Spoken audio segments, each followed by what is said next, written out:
මේ do loop until repetition එක do until loop repetition එකටම සමාන වෙනවා. නමුත් මෙහි තියෙන විශේෂත්වය වෙන්නේ මේ තිබෙන condition එක සලකා බලන්න කලින් අනිවාර්යයෙන්ම එක් වතාවක් do loop until loop එකේදී මේ statements ක්‍රියාත්මක වීමයි.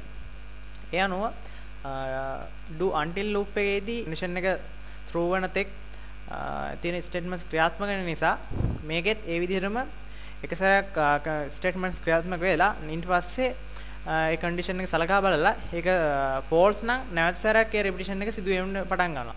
මෙසේ ඒ true වෙන තුරුම දිගින් දිගට සිදුවීම වෙනවා. මෙතන මම text box එකක් create කරගෙන තියෙනවා. ඒක nmax කියලා මම නම් කරලා තියෙනවා. සුපුරුදු පරිදි මම generate හා clear කියලා command button දෙකක් යොදාගෙන තියෙනවා. ඒ වගේම list box එකක් යොදාගෙන තියෙනවා. ඒක මම list කියලා නම් කරන් තියෙනවා. මම මේක generate කියන එකේ codings වලට ගියොත් ඒකේ මම integer type එකේ n කියලා variable එක සඳහන් කරගෙන තියෙනවා.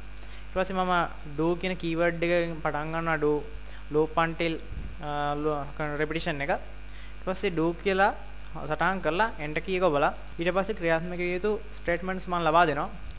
මේකේ list.add item n කියලා ලබා දෙලා තියෙනවා. ඒ කියන්නේ මේ වෙලාවේ enter එකත් අගේ list එකට ඇතුළත් කරන්න කියලා. ඊට පස්සේ n ගේ අගේට එකක් එකතු කරලා ඒක එකකින් වැඩි කරනවා.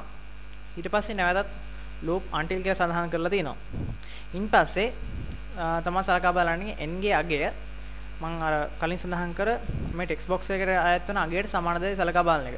මේක සමාන නැත්නම් නැවත සැරයක් මේක ක්‍රියාත්මක සිදුනවා. මෙසේ මේක true වෙන තුරු මේක නොකඩවා ක්‍රියාත්මක වෙනවා.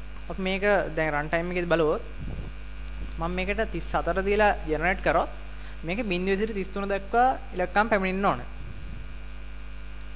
මේක 33 දක්වා ඉලක්කම් පැමිණෙනවා. උදාහරණයක් විදිහට මෙතන දැන් 32 කියන සංඛ්‍යාව ආපුවාම මේකට එකක් එකතු වෙලා 33 වෙනවා.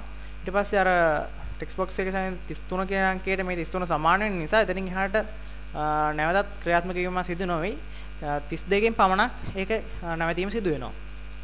මේක තවත් අංකවල සලකා බලමු.